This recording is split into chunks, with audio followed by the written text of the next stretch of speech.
Hello मेरे प्यारे साथियों। तो आज हम बनाएंगे कढ़ाई पनीर। तो देखिए, इसके लिए सबसे पहले जो प्याज है वो हम फ्राई कर लेंगे। और जब प्याज हमारे हो जाएंगे थोड़े, तो हम इसमें ही शिमला मिर्च डाल देंगे और उन दोनों को ही हम अच्छे से फ्राई कर लेंगे। तो यहाँ देखिए, हमें एक मसाला बनाना है, जिसके लिए हम जो मसाले हैं वो ड्राई रोस्ट करेंगे। तो यहाँ पे धनिया, जीरा, बड़ी इलायची, काली मिर्च, लौंग, लाल मिर्च वो भी खड़ा, और साथ में दालचीनी, ये सब चीज़ें हम ले लेंगे और उसका हम पाउडर बना लेंगे रोस्ट करके।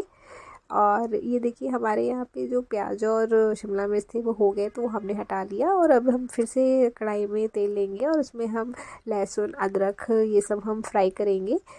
हम यहाँ पे पेस्ट बना रहे हैं, जिसके लिए हम जो मसाले हैं, जो हमारे प्याज टमाटर, वो हम पहले फ्राई करेंगे, उसके बाद हम उसका पेस्ट बनाएंगे। तो देखिए, हमने यहाँ पे प्याज डाल दिया, साथ में हमने यहाँ पे कटी हुई हरी मिर्च और काजू डाल दिया। जब ये सब अच्छे से फ्राई हो गया, तो हमने टमाटर डाल के इसको फ्राई कर लिया, साथ में इसका हम पेस्ट बना लेंगे। और अब देखिए, यहाँ पे हमने पनीर डाल दिया है तेल में फ्राई करने के लिए। तो यहाँ पे हमने छोटे छोटे पीसेस में काट लिया है पहले ही, और उसके बाद उसको फ्राई कर रहे हैं।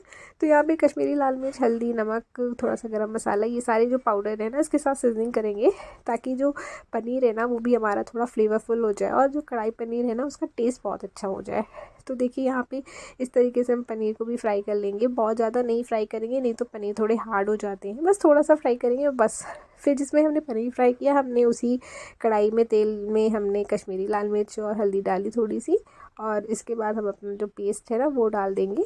ये प्याज टमाटर वाला पेस्ट है जो हमने यहाँ पे डाला है।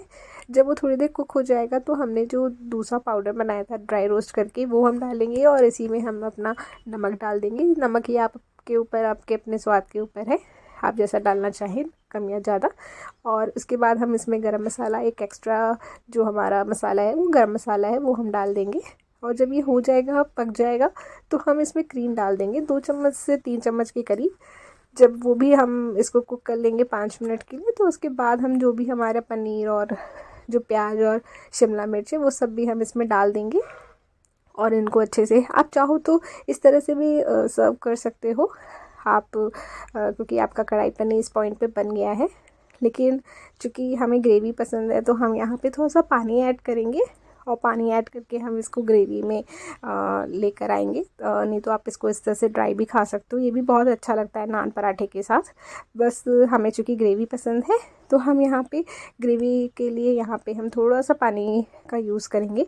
बस थोड़ा सा पहले हम इसको पका लेंगे, और उसके बाद हम इसमें पानी ऐड कर देंगे।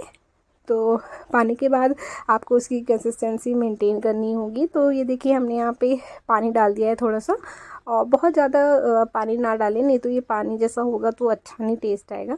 अगर मार्केट जैसी बनानी है तो उसको थोड़ा सा थिक रखी जाएगी। तो पानी डालने के बाद आप उसके एक बॉयल आने तक का वेट करिए ऐसे। और उसके बाद हम एक तड़का और बनाएंगे जब हमारी सब्ज़ी हो जाएगी।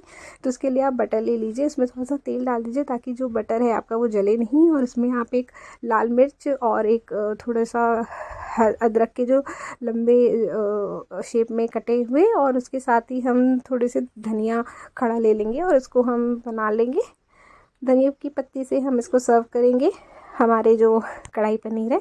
और अब देखिए, हम इसकी प्लेटिंग कर रहे हैं। तो इस तरह से आप कोई भी बाउल ले लीजिए, या हमने शीशे का ले रखा है, और इसमें हमने अपनी प्लेटिंग कर दी है। और साथ में ऊपर से जो हमने तड़का बनाया था वो हमने डाल दिया, जिसमें अदरक, धनिया और लाल मिर्च है, और बटर के साथ। ये बहुत ही अच्छा टेस्ट देता है कढ़ाई पनीर को। एकदम लगेगा कि कोई बाहर से ही आपने ऑर्डर करके इसके बनाए हैं। आप अपने घर में इसे बनाइए और खिलाइए, आप सबको बहुत ही अच्छा लगेगा इसका टेस्ट।